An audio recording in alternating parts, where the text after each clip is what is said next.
Tuhan bersamamu. Inilah Injil suci Yesus Kristus menurut Markus bab 12 ayat 28b sampai dengan ayat 34. Hukum yang terutama. Pada suatu ketika datanglah seorang ahli Taurat kepada Yesus dan bertanya, "Perintah manakah yang paling utama?"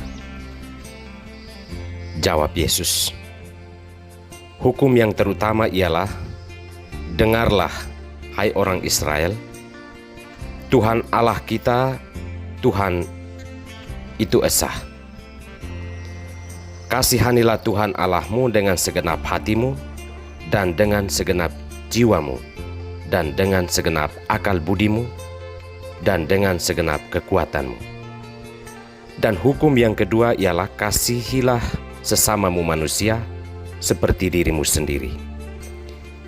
Tidak ada hukum lain yang lebih utama daripada kedua hukum ini." Lalu kata ahli Taurat itu kepada Yesus, "Tepat sekali, Guru. Benar katamu itu, bahwa Dia itu esa, dan bahwa tidak ada yang lain kecuali Dia. Memang mengasihi Dia dengan segenap hati dan dengan segenap pengertian, dan dengan segenap kekuatan, dan juga mengasihi sesama manusia seperti diri sendiri adalah jauh lebih utama daripada semua korban bakaran dan korban sembelihan." Yesus melihat bagaimana bijaksananya jawaban orang itu, dan Ia berkata kepadanya, "Engkau tidak jauh dari kerajaan Allah." Dan seorang pun tidak berani lagi menanyakan sesuatu kepada Yesus. Demikianlah Injil Tuhan.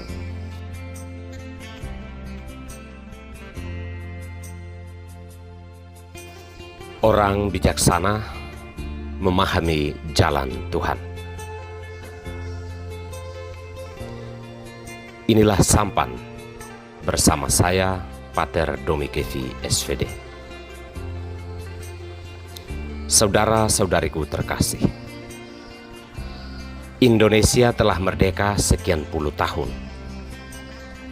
Namun banyak masyarakat pedalaman masih belum merdeka dari keterisolasiannya.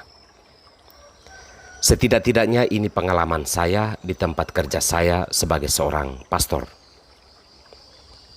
Salah satu sebabnya adalah mungkin saja karena pemerintah belum memahami keterisolasian ini, maka banyak masyarakatnya yang hanya mampu menyanyikan lagu Indonesia Raya pada tanggal 17 Agustus dan menaikkan bendera merah putih di depan rumahnya yang tak dapat dijangkau oleh kamera para wartawan. Tidak paham atau tidak memahami, itulah akar dari segala kesenjangan hidup dan bahkan ketersesatan hidup. Saudara-saudariku terkasih, renungan hari ini bukan tentang membuka akses jalan ke pedalaman-pedalaman negara kita. Renungan hari ini tentang pemahaman yang benar tentang jalan Tuhan. Seperti apakah jalan Tuhan itu? Jalan Tuhan adalah jalan lurus, dan hanya orang bijaksana yang dapat memahaminya. Sedangkan pemberontak akan tergelincir di situ. Demikian nubuat Hosea kepada bangsa Israel. Sang Nabi mau memperingatkan kita akan jalan bengkok yang telah kita bangun bertahun-tahun. Jalan bengkok itu adalah jalan yang berbelit-belit dijalani tanpa pemahaman, seperti menyembah berhala terhadap harta dunia atau hal-hal duniawi, sampai mau meninggalkan jalan Tuhan yang lurus. Kita tidak akan selamat jika kita betah dengan jalan bengkok yang sedang kita jalani, yakni berjalan dalam kesalahan dan dosa-dosa kita. Satu-satunya cara untuk selamat adalah berusaha hidup bijaksana dan mau memahami seperti apakah jalan yang dikehendaki Tuhan. Jika kita bertobat dari jalan rusak yang telah kita lalui maka Tuhan akan mengasihi kita dengan sukarela dan Ia akan memulihkan kita. Seorang ahli Taurat dalam Injil hari ini digambarkan sebagai orang yang merindukan jalan Tuhan, yakni jalan yang lurus. Ia datang kepada Yesus untuk meminta terang dan pencerahan soal ini. Hukum apa yang paling utama dalam hidup? Itulah inti pergumulan orang ini mencari jalan lurus menuju kehidupan.